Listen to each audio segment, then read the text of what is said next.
مقامات اجرایی حکومت دولتی شهر ترسونزاده با نمایندگان مطبوعات دور همکاری ثمراناک داشته برای پیشبرد فعالیت ساحه‌های گوناگون خواجگی خلق همیشه از منبر واسطه‌های اخبار عامه استفاده می‌نماید. مطبوعات محلی شهر ترسونزاده تاریخ بیش از 80 ساله داشته رشد و نموی آن بیشتر به دوره صاحب استقلالی راست می‌آید. مکتب مطبوعات شهر ترسونزاده استادان حقیقی ساحه را تربیت نموده است. امروز در جمهوری تاجیکستان بیش از 600 عدد نشریه‌ها عمل میکنند و خود همین نشانه موجودیت آزادی مطبوعات در تاجیکستان است.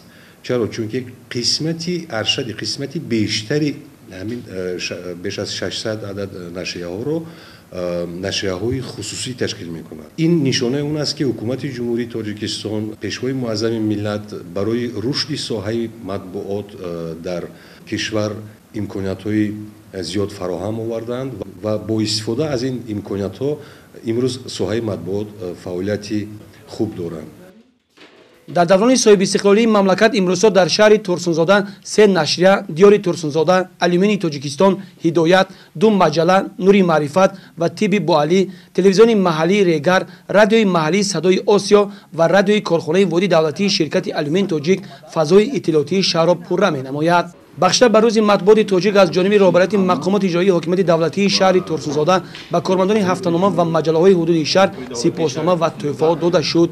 ذکر گردید که مطبوعات همچون دستگاه بزرگ اطلاعاتی برای سری وقت به اهالی رساندن اخبار ضروری موقع اساسی دارد.